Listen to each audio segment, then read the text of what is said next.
অত্রতে কীর্তয়িষ্যামো ইতিহাসং পুরাতনম যস্য শ্রবণমাত্রেণ পাপহানি প্রজায়তে। ঋষিগণ বলছেন এখন আমরা একটা খুব সুন্দর প্রসঙ্গ আলোচনা করব। ইতিহাসং পুরাতন, পুরাতন একটা ইতিহাস, অনেক প্রাচীন কালের কথা আলোচনা করব, যেটা শুনলে কি হবে, যস্য শ্রবণমাত্রেণ, যেটা শোনা মাত্র, যে কথা শোনা মাত্র পাপহানি প্রজায়তে, তোমার যত রকম পাপ আছে সমস্ত পাপ নষ্ট হয়ে যাবে। পাপহানি, পাপটা নষ্ট হবে যে কথা শুনতে পারে।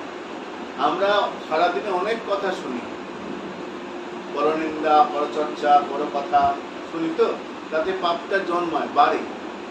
কিন্তু এই এমন এক কথা, যে কথা শুনলে পারে, ইতিহাস পুরাতন, পুরাতন এক প্রসঙ্গ, যেটা শুনলে পারে আমার যত রকম পাপ আছে পাপ নষ্ট হয়ে যাবে। পাপ তিন রকম, একটা দৈহিক, মানসিক আর বাচিক। আমি কাউকে লাঠি দিয়ে মারলাম, দৈহিক পাপ হলো। এমন কড়া কথা বললাম, সামনে লোকটা কেঁদে ফেলল, বাচনিক পাপ। আর মনে মনে কারো ক্ষতি চিন্তা করলাম, এটা পাপ, মানসিক পাপ। বাচনিক, মানসিক, দৈহিক, এই তিন রকম যে পাপ হয়, সমস্ত পাপ নষ্ট হবে যদি এই হরি কথা আমরা ভগবত কথা শুনি। কি বলছেন? তুঙ্গভদ্রা নদীর তটে এক ব্রাহ্মণ ছিলেন, নাম তার আত্মদেব। নামটার মধ্যে বোঝা যাচ্ছে সেই ব্রাহ্মণ অত্যন্ত জ্ঞানী, আত্মদেব। সেই ব্রাহ্মণ অত্যন্ত জ্ঞানী ছিলেন, বিদ্বান ছিলেন, অর্থ ছিল, কিন্তু একটা তার দুঃখ, তার সব ছিল, দুঃখ একটা, তার কোনো পুত্র সন্তান ছিল না।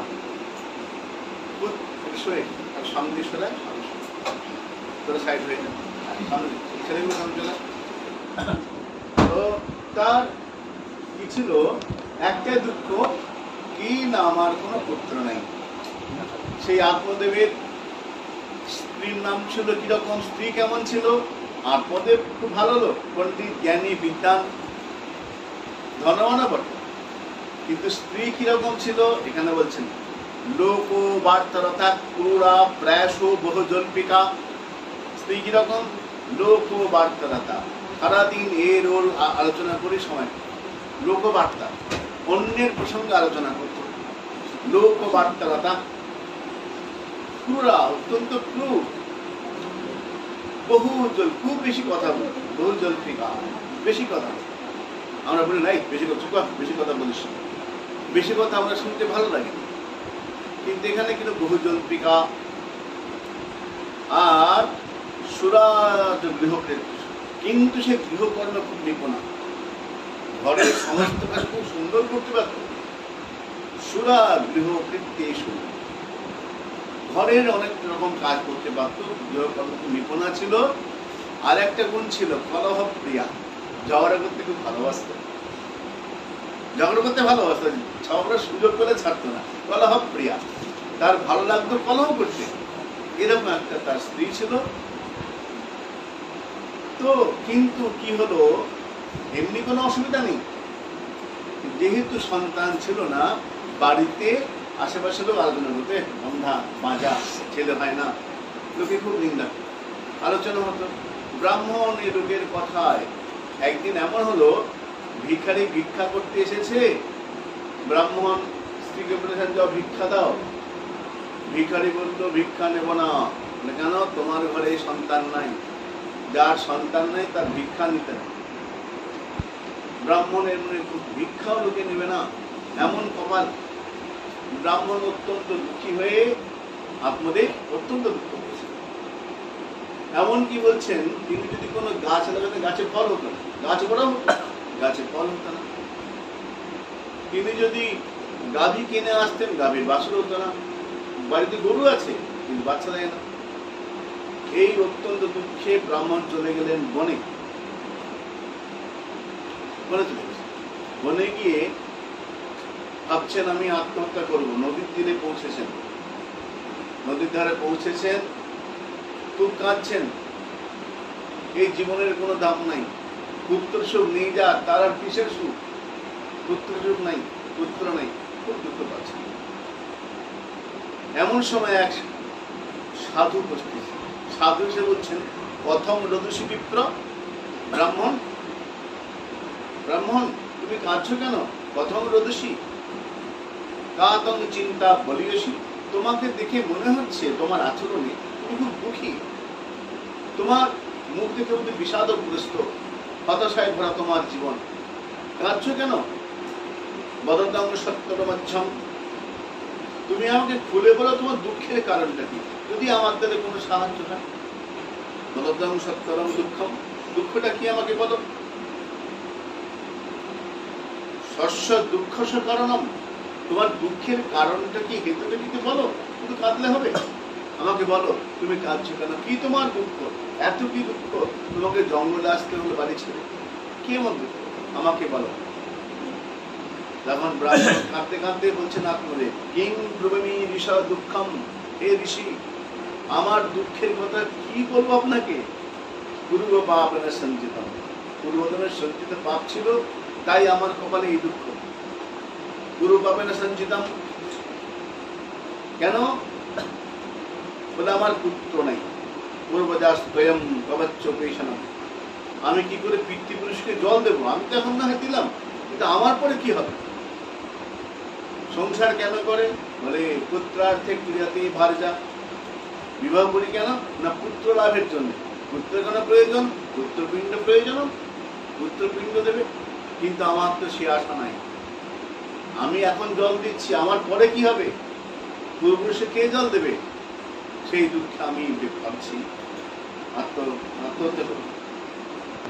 তখন ঋষি বলছেন, শোনো, মুঞ্চা জ্ঞানম প্রজারূপম, এই যে হা পুত্র করে কাঁদছো, বৃথা কান্না, এটা অজ্ঞানের কান্না। যদি জ্ঞান থাকতো তুমি কাঁদতে না। মুঞ্চা জ্ঞানম, তুমি যে কাঁদছো, রোদন করছো, তোমার কান্নাটা অজ্ঞান থেকে, জ্ঞান হলে কাঁদতে না। মুঞ্চা জ্ঞানম কেন? প্রজারূপং বলিষ্ঠা কর্মনা গতি, পুত্র পাওয়া না পাওয়া, হওয়া না হওয়া, এগুলো কর্মের ফল। কর্মেনা গতি, কর্মের যেমন গতি হবে তেমন তোমার ফল হবে। অতএব পুত্র নাই, দুঃখ করো না। বিবেকং তু সমারাধ্য, তোমার বিবেকটাকে জাগাও। বিবেক মানে ন্যায় অন্যায় বোধ, বিবেককে জাগাও, দুঃখ করো না, কান্নাকাটি করো না। কাঁদবো না, আমার পুত্র লোকে কত কিছু বলে, নিন্দা করে, ব্যঙ্গ করে, উপহাস করে। ত্যাজ সংসার বা আসানাম, করতে চাইছো মানে তুমি সংসারটা আর ভালো করে করতে চাইছো। সংসার যে বাসনা, এটা ত্যাজ, ত্যাজ সংসার বাসনাম, সংসারের বাসনাটা ছেড়ে দাও।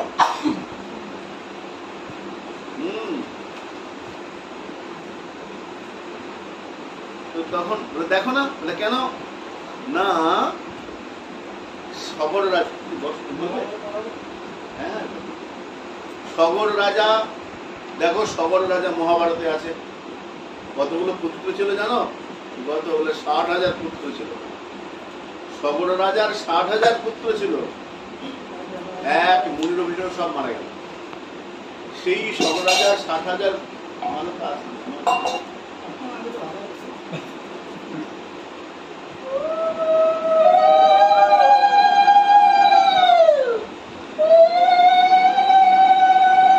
তো 60,000 পুত্র ছিল,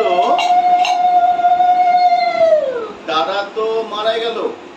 এবার সেই বংশ উদ্ধার করবার জন্য 2-3 পুরুষ চেষ্টা করে করে শেষকালে ভগীরথ গঙ্গাকে নিয়ে এলো, তারপর উদ্ধার করলো। সহজে উদ্ধার হয়নি। কতগুলো ছেলে ছিল, কিন্তু তারা সব এক ঋষির অভিশাপে মারা গিয়েছিল। তারা দেখো কতগুলো পুত্র সুখী হলো কি, লাস্টে সবর তপস্যা করলো, তার ছেলে করলো, তার ছেলে করলো, ফটাফট দিয়ে দাও। তো তাহলে হলো না। এক রাজা ছিল, তার নাম অঙ্গ, মহাভারতে আছে। রাজা অঙ্গ সন্তানহীন, অনেক যজ্ঞ করলো, তপস্যা করলো, ব্রত করলো, তারপরে একটা ছেলে হলো। কিরকম ছেলে জানো? নাস্তিক। অত হোম যজ্ঞ করে যে ছেলেটা হলো নাস্তিক ছেলে, ভাগবতে আছে, যার নাম বেন। অঙ্গ পুত্র পাওয়ার জন্য তপস্যা করেছিল, তপস্যার পরে যে পুত্রটা হলো সে নাস্তিক।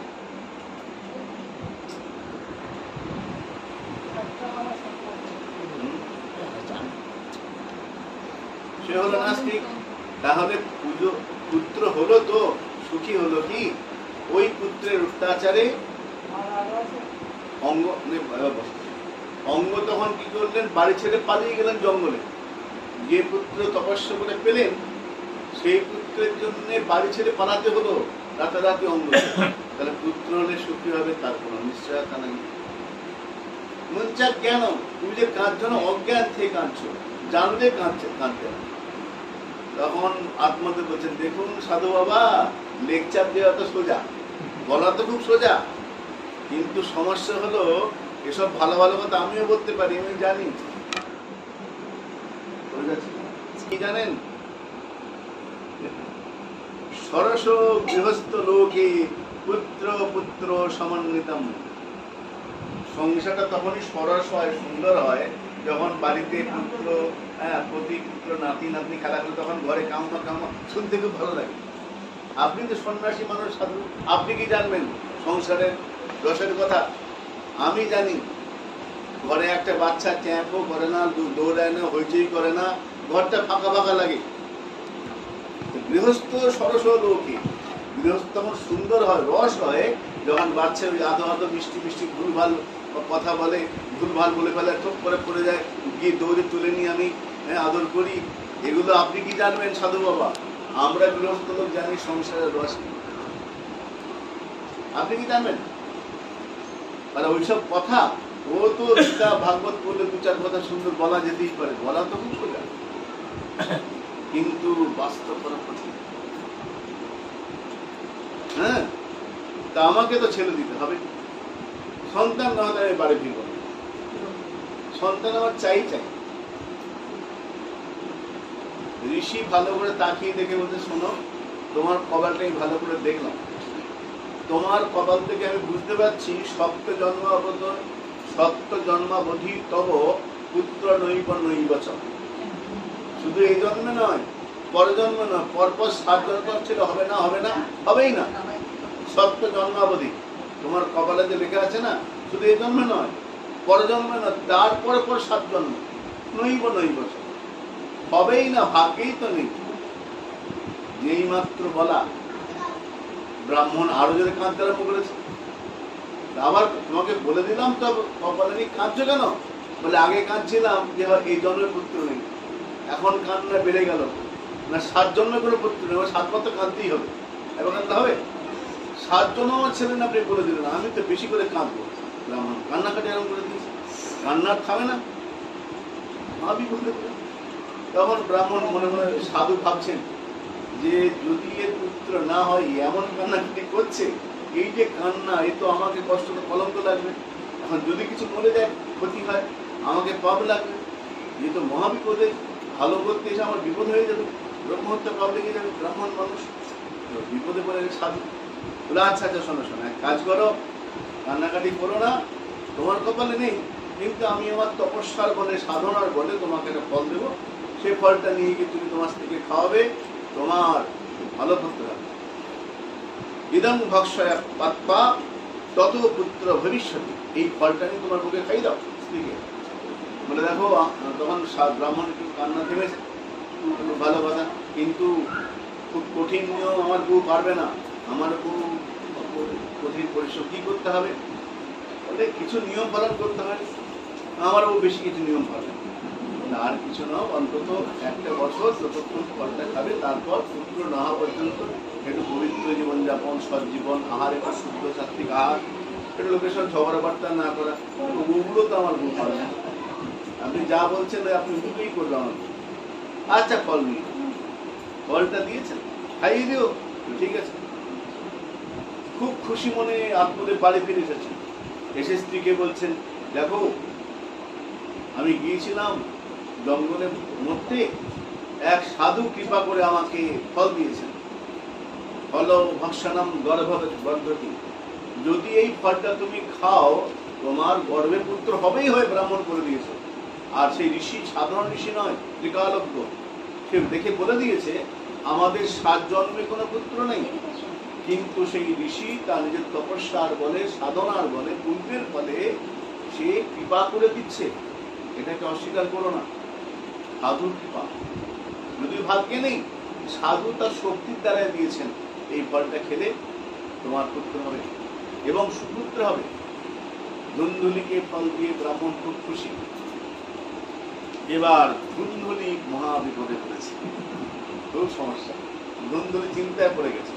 ধুন্ধুলি কি চিন্তা করছে? ভাগবত মহাদেব ফলভক্ষণ গর্ভস্বাদ। যদি কথা ঠিক হয়, সাধুর কথা, এই ফলটা খেলে আমার গর্ভে সন্তান হবে, গর্ভস্বাদ, গর্ভ হবে। গর্ভ হয়, উদর বৃদ্ধিতাম, পেটটা বড় হয়ে যাবে ভাবছে, উদর বর্ধতাম। আর যখন পেটে বাচ্চা হয়, পেটটা ফুলে যাবে, আমি তখন ভালো মন্দ খেতে পারবো না, স্বল্প ভক্ষণ, খাওয়াটা কমে যাবে। বেশি ভালো মন্দ এখন খাচ্ছি যেমন, তখন খেতে পারবো না, মহা সমস্যা। চিন্তা করছে। তত অশক্ত গৃহকার্য, ঘরের কাজ করতে পারবো না। বাবা, ঘরের কাজ না থাকবো কি করে? ঘরের কাজ যেমন তখন ভাবে, তাহলে ঘরের কাজগুলো কে করবে? আচ্ছা, কাজ করতে পারি, আমি আমার ননদকে ডেকে আনতে পারি, সে করতে পারে। কিন্তু ননদের বিপদ কেন? যদি ননদকে নিয়ে আসি, সে যদি ঘরের সব জিনিস সরাতে আরম্ভ করে, তাহলে কি হবে? কত রকম চিন্তা আসছে মাথায়। গৃহকার্য ভাবে বলে, যদি আমার ঘরের জিনিসপত্র নিয়ে পালিয়ে যায় তখন কি হবে? গর্ভিণী কথম, আমি দূরে ধরতে পারবো না, তখন কি হবে? কত রকম চিন্তা। বুঝে বলেছেন, বহু বার্তারতা, অনেক কথা বলে, এইগুলো তার মনে চিন্তা হচ্ছে। তারপরে দুই বা ঘটি ব্রজের গ্রাম, যদি গ্রামে কোনো ডাকাত পড়ে আর আমার ঘরে পড়ে, আমি দৌড়াতে পারবো না, কেন পেটটা আমার বড় থাকে। তখন কি হবে? তদা আমি মরণাং হবে, তাহলে তো আমি মেরেই ফেলবে আমাকে, আমি দৌড়াতে পারবো না, তারা তোমাকে পিটে মেরে ফেলবে, তাহলে কি হবে? মরে যাবো। এই সব চিন্তা আরম্ভ করছে। আচ্ছা, মনে করো কিছু হলো না, ননদ কিছু নিল না, ডাকাত করলো না, আমার বাচ্চাটা হলো, তখন কি হবে? লালনে পালনে দুঃখ। বাচ্চাকে লালন পালন করা, মানুষ করা, এই আরেক সমস্যা। প্রথম তো বাচ্চা হতে কি মৃত্যু হতে পারে আমার। আচ্ছা, যদি আমার মৃত্যু না, ছেলে ঠিক ঠিক হয়েও যায়, আরেক সমস্যা দেখা দেবে। কিরকম দেখো, বন্ধুরি কিরকম চিন্তা করে। লালনে পালনে দুঃখম, বাচ্চাকে মানুষ করে আরেক সমস্যা। এদিকে বললো ওদিকে দৌড়াবো, ওদিকে চলে যাবে, কি দাবাস করে পড়ে যাবে, কি করে পালন করবো? আমি তো আমার কি সুন্দর শরীর, আমি তো শরীর নষ্ট হয়ে যাবে। লালনে পালনে দুঃখম সুতরাং যাতায়াসটা আবার যতক্ষণে 10 মাস 10 দিন থাকবে, ততদিন যন্ত্রণা পেতে হবে। যাততাং বর্ততে, যন্ত্রণা পেতে হবে। এই তো সন্তানের হওয়ার অনেক সমস্যা। তখন বলছি বিধবা যা খানার, হ্যাঁ, যদি সন্তান না হয় অপত্য বরঞ্চ ভালো, অথবা বিধবা ভালো, সন্তান হওয়া ভালো। কে বলছে? ধন্দুকারী, এই ধন্দুলি বলছে। এই যখন এবং কুতর্ক যোগে না, তাহলে তর্ক, বিতর্ক, কুতর্ক। তর্ক হচ্ছে যুক্তি দিয়ে কথা বলা, একজন বললো তার বিরুদ্ধে যুক্তি তর্ক। বিতর্ক হচ্ছে হাত পছরে কথা বলা, নিজের কথাটাকে জোর দেওয়ার জন্য সে হাত পছরে কথা বলে, বিতর্ক। আর কুতর্ক হচ্ছে বাজে কথা বলা, যে তর্কের মধ্যে কোনো ভালো প্রসঙ্গ যুক্তি নেই, কুতর্ক। এবং কুতর্ক যোগে না, এই কুতর্ক করতে করতে করতে বলো না, অনেক ভেবে দেখলাম আমার ফল খাওয়া উচিতই নয়, নই ভক্ষিতাম, খাওয়াই না ফল। কিন্তু স্বামী তো বলেছে যে বাচ্চা হবে, সেটা কি করে হবে? বাচ্চা ফল না খেয়ে বাচ্চা হবে, তাহলে কি হবে? এই যখন ভাবছে, সেই সময় তার বোন এসে, ধুন্ধুলির বোন, সেও গর্ভিণী, তারপরে বাচ্চা। তখন বোনকে বলে, দেখ বোন, আমি তো খুব চিন্তায় পড়ে গেছি, এই সমস্যা, আমি সন্তান চাইছি, কিন্তু ফল দিয়েছে, যদি ফল না খাই তাহলে আমার সেই বুঝে যাবে, তাহলে পুত্র হবে না। স্বামী তো বুঝে ফেলবে, কি করা যায়? আমি ফল খাবো না, পুত্র চাই না, কিন্তু পুত্র আমার চাই। কি করে? তখন বোন বললো, দেখ আমার তো অনেকগুলো বাচ্চা, তাই একটা বাচ্চাকে দিয়ে দেবো, তুই এক কাজ করবি, যেমন যেমন সময় উত্তীর্ণ হবে আমার যেরকম শরীর দিবি সেরকম সেরকম তুই পেটের মধ্যে কাপড় দিয়ে ঢেকে রেখে দিবি, পেটটা পুরোতে আরম্ভ করবি, সবাই বুঝবে হ্যাঁ বাচ্চা পেটে এসে গেছে। এই বুদ্ধিটা বন্ধু, হ্যাঁ ঠিক বলেছে, যথাসময় আমার যখন বাচ্চা হবে তোকে দিয়ে দেবো, তোকে বুঝতে পারবে না। বন্ধু বলে এইটা খুব সুন্দর, আমাকে কষ্ট পেতে হলো না, কিন্তু বাচ্চা এসে যাবে। তখন ধুন্দুলি বললো স্বামীকে, আত্মযোগে রাখো, আমি তো ফল খেয়েছি, বাচ্চা তো হবে, কিন্তু আমার বোন, আমার তারও বাচ্চা, সেখানে থাকবে। ব্রাহ্মণগুলো কোনো অসুবিধা নেই, থাক না, আর 2 বার এখানে থাকবো। আচ্ছা, 2 বার রয়ে গেল, এদিকে যেমন যেমন দিন যায় সেরকম সেরকম চলতে থাকে। ফলটা কি করলো, তখন সেই ধুন্দুলি বলে এক কাজ, ফলটাকে গরুকে দিচ্ছে, গরু তো আছে না, সত্যি যদি ব্রাহ্মণের শক্তি থাকে, তার আশীর্বাদ শক্তি থাকে, তাহলে ওই গরুর বাচ্চা হবে। আর যদি না হতে গেল, যথারীতি গরুকে ফলটা খাই দেব। ভাগ্য সর্বাঙ্গ সুন্দরং দিব্যং নির্মলা কানকাপ্রভম। বেশ কিছুদিন পরে যথাসময়ে বাচ্চা হলো ধুন্দুলির বোনের, সেই বাচ্চাটা ধুন্দুলিকে দিয়ে দিল। ধুন্দুলি বলে, এই দেখো আমার বাচ্চা হয়েছে, আমার ছেলে হয়েছে, খুব খুশি। ওই একই সময় দেখা গেল গরুটার বাচ্চা হয়েছে। কিরকম সেই বাচ্চা? ভাগ্য দয়েন জাতা আত্মদেবস্য পশ্যন ধন্যবালা প্রমুখস্তস্য দেবরূপিতি কৌতুকম। নির্দিষ্ট দেহ ভাগ্য কিরকম? ভাগ্য উদয় না, এমনই ভাগ্য গাভীটারও বাচ্চা হলো, সেই বাচ্চাটা ভারী সুন্দর, ধন্যবালা, ভারী সুন্দর, দেখে মনে হচ্ছে দেবপুত্র, কিন্তু বাচ্চাটা গরুর পেট থেকে হয়েছে। পার্থক্য কি? দেখতে মনুষ্য পুত্রের মতো, দেবপুত্রের মতো, কিন্তু কানগুলো গরুর কানের মতো লম্বা। গরুর যেমন কান হয়, কান লম্বা লম্বা কান, বাকি সব শরীরটা সুন্দর মানুষের। অপূর্ব হলো, ব্রাহ্মণ খুব খুশি। আরে দেখো সাধুর এমন কৃপা, আমার তো বাচ্চা হলো, আমার গরুটারও বাচ্চা, সেটাও দেখতে মনুষ্য পাত্রের মতো। ব্রাহ্মণ আপনাদের খুব খুশি, তিনি বলছেন বৃহৎ কালেন তু জাতা তরুণ তনয়াবহ, দুটো পুত্র হয়েছে। গোকর্ণ, এই ব্রাহ্মণ তখন আত্মদেব বলছেন, আমি গরুর যে বাচ্চা তার নামকরণ আমি নিজে করব। গরুর বাচ্চা, গোমাতার সন্তান, তার নাম রাখা হলো গোকর্ণ, মানে কানটা গরুর মতো, গোকর্ণ। ব্রাহ্মণ বলেন, তাহলে আমি আমার ছেলের নামকরণ। বন্ধু বলে, একদম না, আমার ছেলে আমি নামকরণ করবো, তোমার নাম রাখা যাবেই না, আমি নামকরণ করবো। আচ্ছা বেশ। ব্রাহ্মণ বলতে, এখন ছেলে হয়েছে, আমি খুশি, নামকরণ তুমি করো। ধুন্দুলি নামকরণ বলছে, আমার নাম ধুন্দুলি, তাহলে আমার ছেলের নাম কি হবে? স্বাভাবিক, ধুন্দুকারী। আমার ছেলে, আমার নাম ধুন্দুলি, আমার ছেলের নাম ধুন্দুকারী। কেন? এমন ধুন্দুমার কাণ্ড করবে পরে, নামের মধ্যেই বোঝা যাচ্ছে ছেলে কেমন হবে, ধুন্দুকার। তো ভাগবতে বলছেন দুটো ছেলে, গোকর্ণ, ধুন্দুকারী। ছেলেগুলো কেমন হলো? গোকর্ণ পণ্ডিত জ্ঞানী। গোকর্ণ কেন হয়েছে? সাধুর কৃপায় হয়েছে, তো সাধুর পুণ্যের পথে হয়েছে, তো সেটা কেমন? পণ্ডিত। গোকর্ণ পণ্ডিত জ্ঞানী, পণ্ডিত এবং জ্ঞানী। পণ্ডিত কাকে বলছেন? গীতায় ভগবান বলছেন পণ্ডিত কে জানো?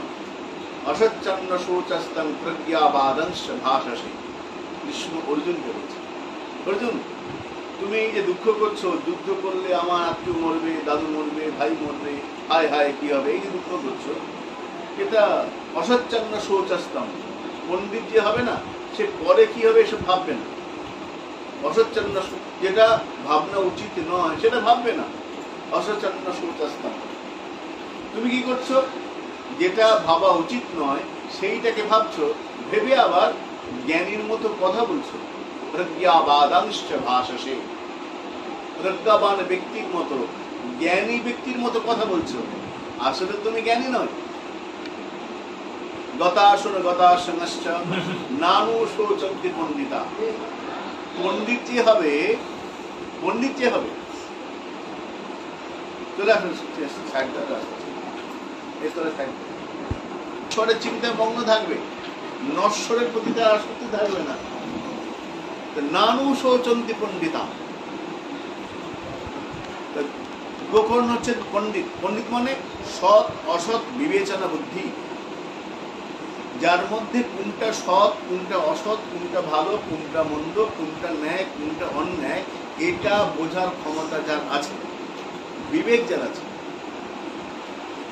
ন্যায় অন্যায় বোধ, ভালো মন্দ বোধ, সুখ এর মধ্যে পার্থক্য, এইটা যে করতে পারে সে হলো বিবেকী ব্যক্তি, সে পণ্ডিত। আর ধুন্ধুকারী কিরকম? ধুন্ধুকারী মহাখলক, মহাফল। আমি এক সাধুর পার্সেন্টের শ্যামসুন্দর পড়েছি, শ্যামসুন্দর পড়াশোনা, উনি খুব সুন্দর বলছেন। দেখো ধুন্ধুকারী কেমন বলে বলা হলো, পরিচয়টা কিরকম? মহাখলক। খ মানে বলে খল শব্দ দুটো, খ আর ল। খ মানে যে শুধু খায়, আর ল মানে লড়াই করে, খাওয়া আর লড়াই করা।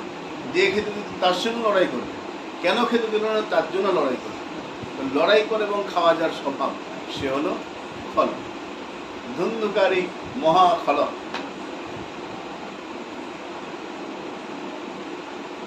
আস্তে ছেলে বড় হচ্ছে, গোকর্ণ বড় হচ্ছে, ধুন্ধুকারী বড় হচ্ছে, দুজনের ব্যবহার আচরণে অনেক পার্থক্য। গোকর্ণ শান্ত স্বভাব, ধীর স্থির বুদ্ধিমান, কম কথা বলে, যা কথা বলে জ্ঞানের কথা বলে, বাজে কথা বলে। কিন্তু যে ধুন্ধুকারী আত্মদেবের যে ছেলে, তাকে নিয়ে আত্মদেব অত্যন্ত দুঃখী। কি করছে বলে জুয়া খেলতে আরম্ভ করলো, দুরাচারী হয়ে গেল, চুরি করতে আরম্ভ করলো, লোকের পেছনে লাগতে আরম্ভ করলো, যত রকম দুষ্কর্ম করতে আরম্ভ করলো। শুধু তাই নয়, ব্যভিচারে প্রবৃত্ত হয়ে গেল। একদিন করলো কি, ঘরের বাসন নিয়ে বেঁচে দিয়েছে বাজারে, ঘরের জিনিস বেঁচে দিয়েছে। আত্মদেব অত্যন্ত দুঃখী। আত্মদেব মাথায় হাত দিয়ে বসে কাঁদছেন, ক তিষ্ঠামি ক গচ্ছামি, আমি থাকবো কি করে, যাবো কোথায়, কোথায় যাব? মে দুঃখং ব্যাপহম, এই দুঃখ পাওয়ার জন্য সন্তান চেয়েছিলাম, জগন্নাথ মধ্যে গেছিলাম এই ছেলের জন্য, দুঃখে মনটা ভরে গেছে। ক গচ্ছামি প্রাণং স্তেজামি, আমি ভাবছি প্রাণ দিলে ভালো হতো, গিয়ে মরে গেলে এই ছেলে না এসে যদি মরে যেতাম ভালো হতো, ভালোই হতো, মরে যেতাম। ঋষি বলেছিল, সাধু আমি শুনিনি, বলেছিল সন্তান প্রয়োজন নেই। এখন বুঝতে পারি সাধুর কথাটা ঠিক ছিল। প্রাণং স্তেজামি, অতি দুঃখে না, শুধু সাধারণ দুঃখ নয়, আমার অতি দুঃখ হয়েছে। হা কষ্ট আমার সঙ্গে স্থিতাম, আমার কষ্টকে তোকে বলতেই পারবো না, কারণ চেঁচে নিয়ে এসছি, সন্তান আমি চেয়েছি। তা আমার যে এখন কষ্ট, এই কষ্টের কথা কাউকে বলতেও পারবো না, অতি দুঃখ। এখন মনে হচ্ছে মরে যাই ভালো ছিল, খুব দুঃখ হচ্ছে। এইরকম ছেলে বলে কেন? বলে ছেলে চুরি করে, যত রকম প্রস্ত রয়েছে, আর কি করে, সবহস্তে না ভোজনম, মৃতর হাতে খায়। একই রকম আমি কদিন দেখে 2-3 দিন শব্দটা বুঝতে পারি। এই কথাটা কেন বলবেন? সবহস্তে না ভোজনম, যে ধুন্ধুকারী সবের হাতে ভোজন করত, সবহস্তে না ভোজনম। এটা 2-3 দিন ভেবে ভেবে ভেবে তারপরে একটা গ্রন্থে দেখবেন ব্যাখ্যাটা দিয়েছেন। সবহস্ত বলতে যে নিজের হাতের দ্বারায় পিতা মাতার সেবা করে না, যে এই হাতের দ্বারায় ভগবানকে তুলসী ফুল দেয় না, দান করে না, কোনো শুভ কাজ করে না, যে কাজটা দান করে না, যে হাত শুভ কর্ম করে না, তাতে যতই সোনার আংটি পড়ো না কেন, বালা পড়ো না কেন, সেটা সবহস্ত। মানে মৃতদেহের যে হাত যেমন, মৃত ব্যক্তির হাত যেমন, তার কোনো কাজ নেই, সেই রকম যে এই হাতে কোনো দান ধ্যান পূর্ণ কিচ্ছু করলো না, ভগবত সেবা করলো না, সাধু সেবা করলো না, পিতামাতার জন্য কিছু করলো না, তখন এই হাতটা সবহস্ত ভোজনা। রোজ খাচ্ছি, আমি খাচ্ছি, খাওয়া দাওয়া সব চলছে, কিন্তু খাওয়াটা কেমন হচ্ছে? সবহস্ত ভোজনা, অনাচার হচ্ছে, সবহস্ত ভোজনম। তো দুই ছেলে, কিন্তু গোকর্ণের ক্ষেত্রে বলা হলো সবহস্ত ভোজনম কেন? সে নিত্য জপ আন্নি সব করে, পিতামাতা সেবা করে। কিন্তু এই ধুন্ধুর ক্ষেত্রে বলা হলো সবহস্ত ভোজনম। এই সব দেখে আত্মদেব দুঃখ করছেন। তিনি কপাল চাপেন, হায় হায় হায় আমার এরকম হলো। পিতার মনের ব্যবস্থা বুঝতে পেরে গোকর্ণ বলছেন, পিতা দুঃখ করছেন কেন? বাবা তোকে আমি কি বলবো, কেন? গোকর্ণ বাবাই বলে ডাকেন আত্মদেবকে। গোকর্ণ বলছেন বাবা দুঃখ করছেন।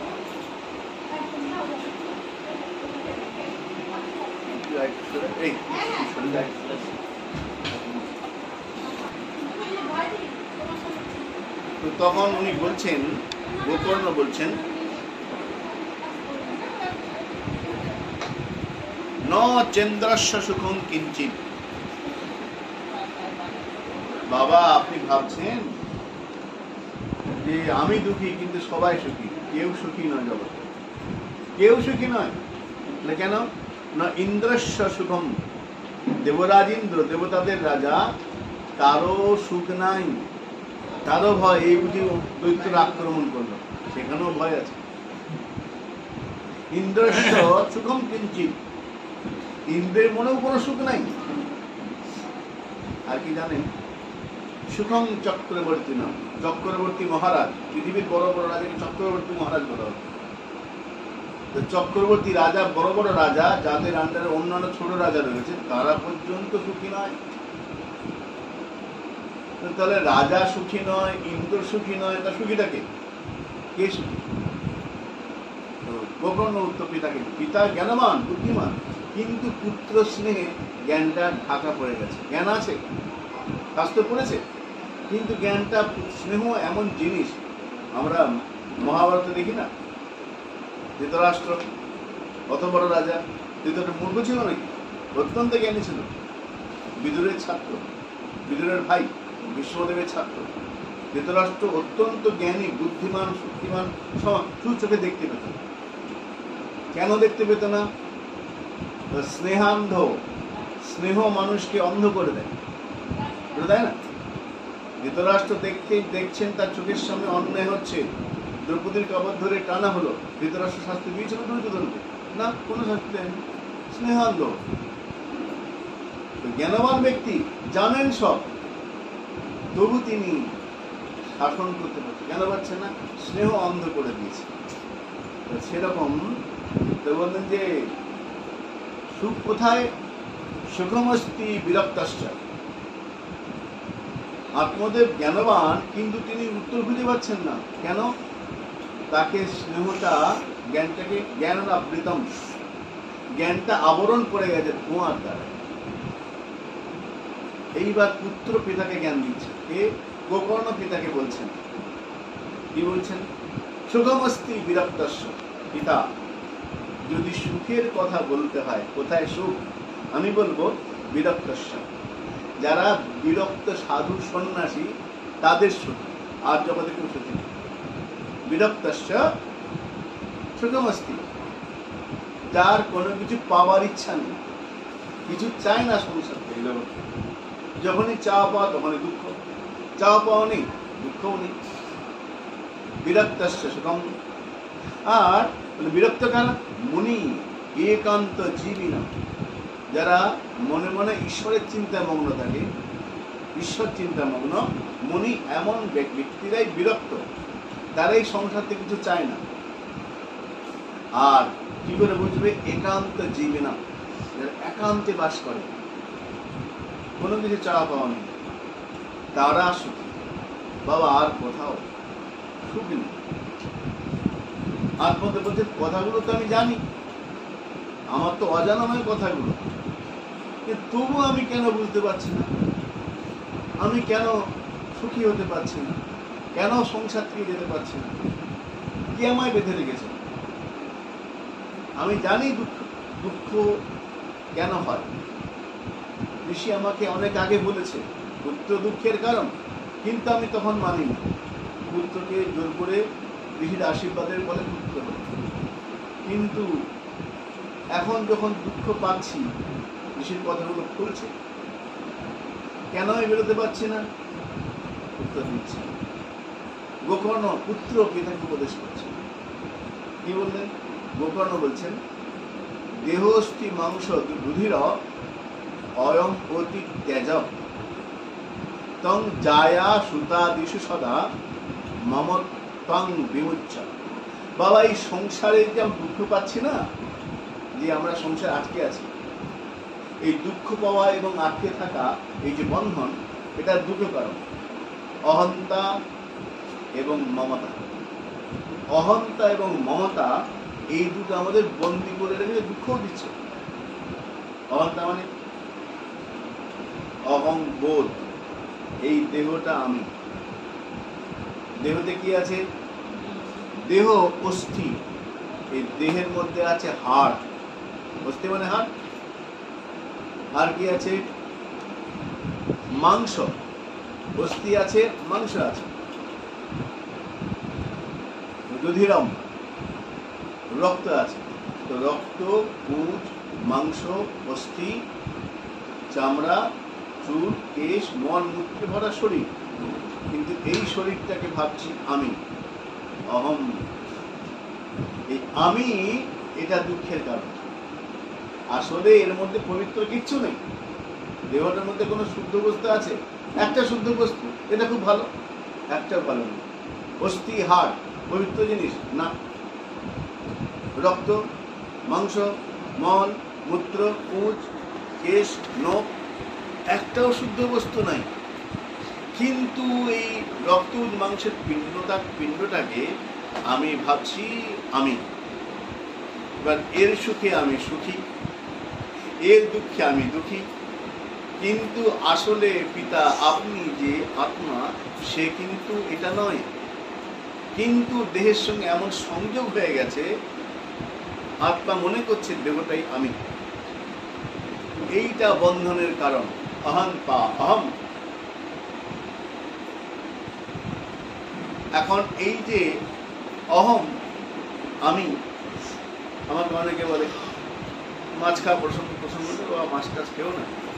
হ্যাঁ, আত্মায় চায় তাই খাই, মনেতে বলি ছেড়ে দেবো, কিন্তু পাচ্ছি না। কেন? আত্মায় চাইছি।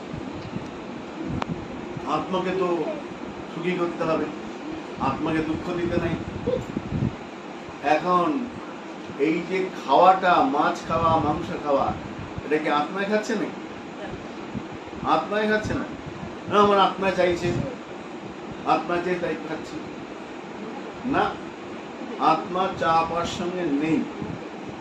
কেন নেই? মনে করো আমি একটা গাড়ি করে বাড়িতে এলাম, কোনো বাড়িতে গেলাম গাড়ি করে, গিয়ে বললাম আমার গাড়ি পেট্রোল ফুরিয়ে গেছে, এই গাড়িটা চলবে না, পেট্রোল দিতে হবে। তো মালিক তখন 1 লিটার পেট্রোল দিয়ে দিল। দিয়ে আমাকে বললো যে আপনি তো গাড়ি করে এসেছেন, তো গাড়ি যা খেলো, গাড়ি পেট্রোল খায়, তা আপনি কি খাবেন? আপনাকে 1 লিটার পেট্রোল দিয়ে দিই। তাহলে গাড়ি করে আপনি এসছেন, তো গাড়ির যা খাদ্য, তাহলে আপনার সেই খাদ্য হওয়া উচিত। এটা কি ভালো হবে? আমি থাকবো বাড়িতে, কেউ থাকবে? থাকবে না। কেন? গাড়ির খাবার আর মালিকের খাবার এক নয়। দেহের খাবার আর আত্মা যে গাড়ি চালক বসে আছে, একরকম হবে কি? কিন্তু আমরা বলি আত্মায় চাইছি, আত্মা চায় না। শঙ্করাচার্য বলছেন তার নির্বাণ ষটক গ্রন্থের মধ্যে, মনোবুদ্ধি চিত্ত অহংকার নাহম। আমি মন নই, আমি বুদ্ধিও নই, আমি অহংকারটাও নই। নক্ষত্র পান, না আমি কান, না আমি হাত, না আমি দেহ। তাহলে আমি কি? এই যে আমি সারাক্ষণ সকাল থেকে উঠে আমি ফোনের মধ্যে হ্যালো আমি, সব জায়গাতে আমি, এই আমিটা কি? আমিটা কিন্তু দেহ নয়, বুদ্ধি নয়, মন নয়, হাত নয়, পা নয়, জিহ্বা নয়, ত্বকটাও নয়। তাহলে কি আমিটা? চিদানন্দ রূপম শিবহম শিবহম। আমি সেই আনন্দের স্বরূপ, মঙ্গল স্বরূপ। শিব মানে ত্রিশূলধারী শিব নয়, এখানে শিব মানে সত্য স্বরূপ, সত্যম শিবম সুন্দরম। যা কিছু সুন্দর সত্য যা, তাই হলো শিব, সেটা হচ্ছে আত্মা। চিদানন্দ রূপম, সে সবসময় আনন্দ থাকে, সে দুঃখ পাই না, দুঃখের ধারে কাছে নেই। সোনার দোকানে গিয়ে যদি বলি 1 কেজি বা 1 বস্তা আমাকে কয়লা দাও, দিতে পারবে? দোকানটা সোনার দোকান, কয়লা করতেই পারবে, হবে না। তা আত্মা হচ্ছে আনন্দ স্বরূপ, আত্মার ক্ষুধা তৃষ্ণা নেই। তাহলে খাচ্ছে কি? দেহটা, জিহ্বা। জিহ্বা আর লালসে জীব ইতি ধায় শিষ্ণদর পরায়ণ কৃষ্ণ নাহি পায়। তো এখানে উনি বলছেন, গোকর্ণা বলছেন, বাবা এই যে দেহ অস্থি সমন্বিত শরীরটা যাকে মনে করছো আমি, ওটা ভুল, ওটা তুমি নয়। কিন্তু তুমি ভাবছো আমি, অহম, এইটা বন্ধনের কারণ। আমাকে এত বড় কথা বললো, আমাকে অসম্মান করলো, আমি কি ওরা জানে না, এই লেগে ফাঁদে পড়ে গেল। অহম অহম, আমি আমি আমি বেঁচে গেল। এটাই দুঃখের কারণ, অহম। তো এই অহংটা হলো দুঃখের একটা কারণ, বন্ধনের কারণ। আর দ্বিতীয়, সদা মমত্তাং বিমুচ্চ, অহম ইতি ত্যাজ, অহংটা ছেড়ে দাও। মমতাং বিমুচ্চ, মমতাকে ছেড়ে দাও। মমতা কি? দেহ সম্বন্ধীয় যা, এই মোবাইলটা আমার, ব্যাস যোগ হয়ে গেল মমতা, আমার। এই যখন আমি এবং আমার, আমি অহম আর আমারটা হলো মম, এই আমি এবং আমার এই দুটো আমাদের বেঁধে রেখেছে। কি? আমার জায়গা, আমার সম্পত্তি, আমার ছেলে, আমার স্বামী, আমার বউ, এইসব আমার, এইগুলো বন্ধনের কারণ। আমি সম্পর্কিত যা, এই দুটো হচ্ছে বন্ধনের কারণ। তস্যানিশম জগদীদম, বাবা এটাকে ভুলে যাও, অহং মমতাকে ভুলে যাও। কি করে ভুলবো? এত ভোলা তো সহজ নয়। এই জন্যে হলো জগদিদম ক্ষণভঙ্গুরম নিষ্ঠম, এই জগৎটা ক্ষণভঙ্গুর, বেশি দিন একই রকম থাকে না। দেহের মধ্যে কত রকম পরিবর্তন হচ্ছে, শরীর বড় পরিবর্তন প্রতি মুহূর্তে। গচ্ছতি যা জগৎ, জগৎ মানে যেটা প্রত্যেক সেকেন্ডে প্রত্যেক মুহূর্তে পরিবর্তন হয়ে যাচ্ছে, এক জায়গায় স্থির থাকে না। স্থির থাকে না বলেই এর নাম জগৎ।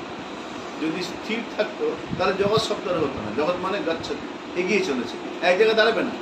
গাছটা প্রতি মুহূর্তে বাড়ছে, খুব সূক্ষ্ম পরিমাণ বাড়ার টাইম, কিন্তু বাড়ছে, প্রতি মুহূর্তে পরিবর্তন হচ্ছে।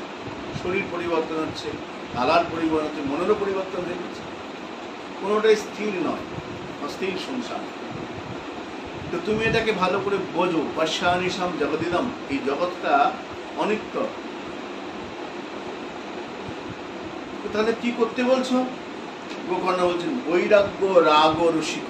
তুমি রসিক হও বাবা। কিসের রসিক?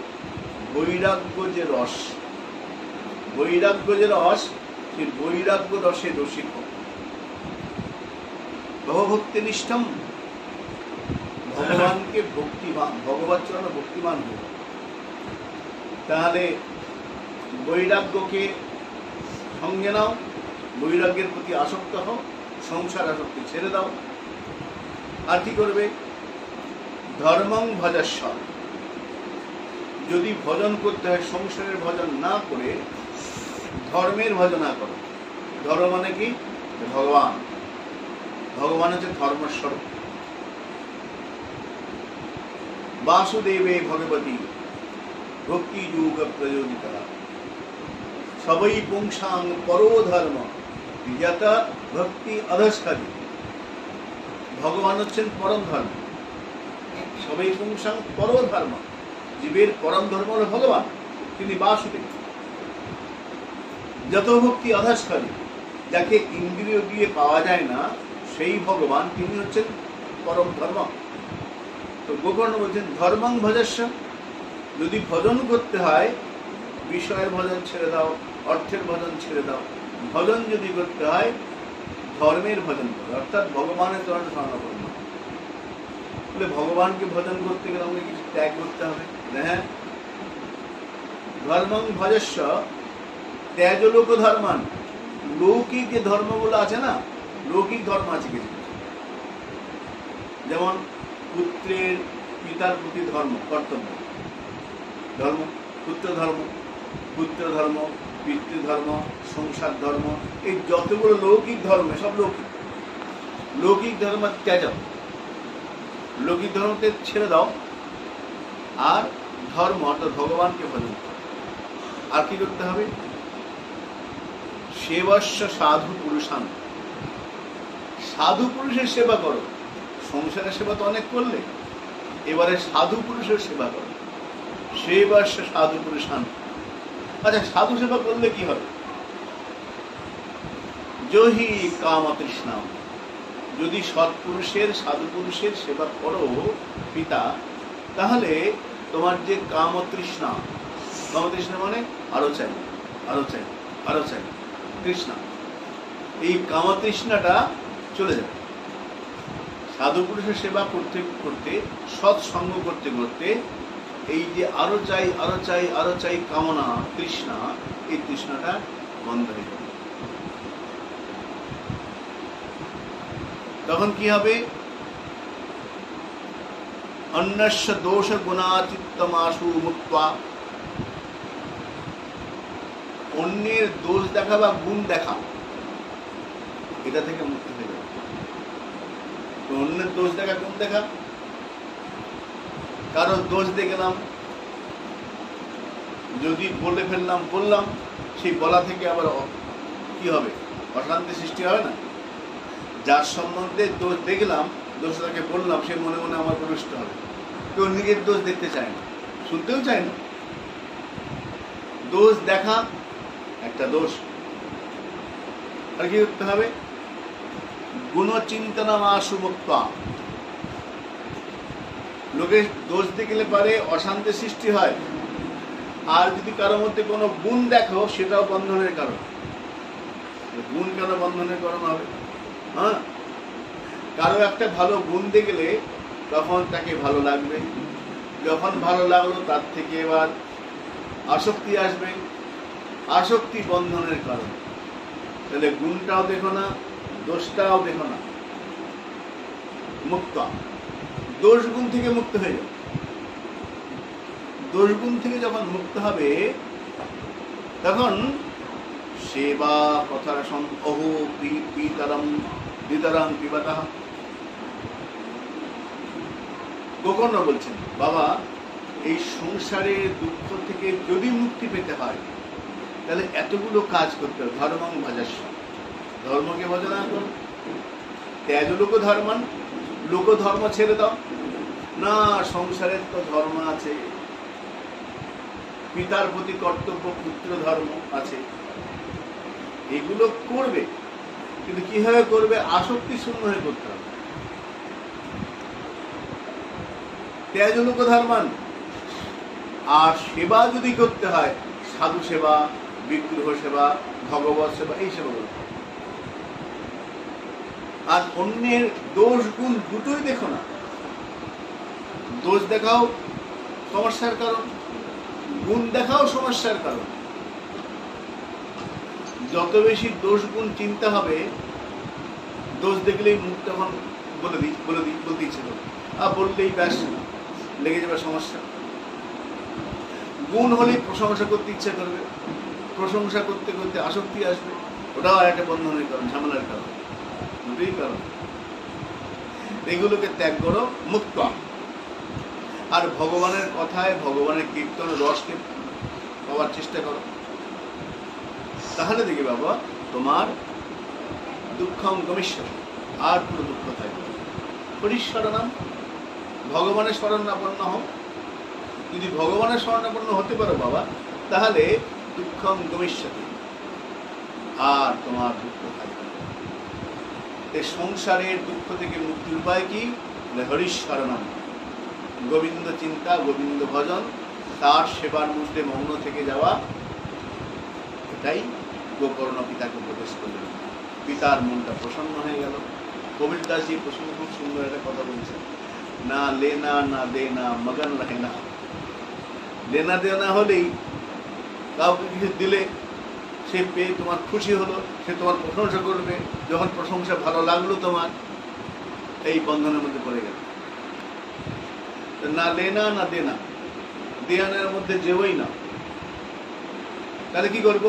মগন রহে না। কোথায়? হরিশরণম, গোবিন্দ চিন্তায় মগ্ন থাকো। যদি কারো গুণে আকৃষ্ট হয়ে যাও, তখন তার চিন্তা ঢুকবে, কি সুন্দর গাইলো, কি সুন্দর কথা বললো, ওইটা তার তোমার মনে আসতে থাকবে। যত মনে চিন্তা হবে, গুণের কথা মনে হবে, তত আসক্তি বাড়বে।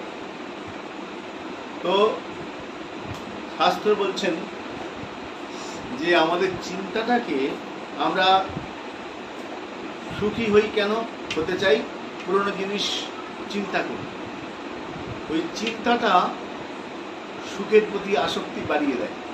অমুকে গিয়ে জায়গায় গিয়েছিলাম, খুব ভালো লেগেছিল, সুযোগ পেলে আবার যাব, ওই চিন্তা আসছে। ওই চিন্তাটা, ওখানে ভালো ছিলাম, ওর সঙ্গে কথা বলে খুব ভালো লাগে, ওই চিন্তা। যখন চিন্তাটা ওই দিকে চলে যাবে, গুণাসক্তি হয়ে যাবে, সেটা দুঃখ দেবে। ওই দিকে না গিয়ে চিন্তাটা ঈশ্বরের মধ্যে রাখার চেষ্টা, এটাই মুক্তির কারণ সংসার।